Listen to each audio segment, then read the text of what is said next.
जी TV के serial Kumkum Bhagya में प्रार्थना को पता चल गया है कि जो कुछ भी हुआ है शिवांश के साथ, उसके पीछे रौनक का सीधा सीधा हाथ नहीं है। रौनक और पायल एक दूसरे से मिले हुए हैं और ये जानने के बाद प्रार्थना आखिरकार चुप कैसे रह सकती थी। वो सीधा दौड़ी पायल के पास और जा करके उसकी क्लास लगाने लगी।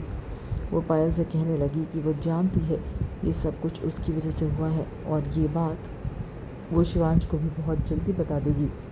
वो जानती है कि रौनक और पायल ने मिलकर ये सब किया है। उधर दूसरी ओर सोनालिका भी शिवांश को भड़का रही है प्रार्थना के खिलाफ, लेकिन वो नहीं जानती कि शिवांश और प्रार्थना अब एक दूसरे को पसंद करने लगे हैं।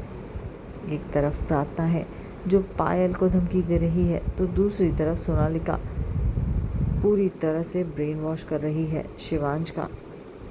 अब देखना होगा कि ये दोनों अपने मिशन में कितना कामयाब होते हैं, क्योंकि ये बात तो ये भी जानते हैं कि कुमकुम भाग्य की प्रार्थना और शिवांश दोनों का भाग्य कुमकुम से जुड़ा है। इनको कोई भी अलग नहीं कर सकता। प्रार्थना की धमकियों का पायल पर न जाने क्या असर होगा, लेकिन एक बात तो साफ साफ नज़र आ रही है कि प्रार्थना के दिल में शिवांश के लिए बहुत सारा प्यार है। वो शिवांश को चाहने लगी है और इसीलिए अब वो शिवांश के खिलाफ एक भी शब्द नहीं सुन पाती, फिर चाहे वो कोई भी हो।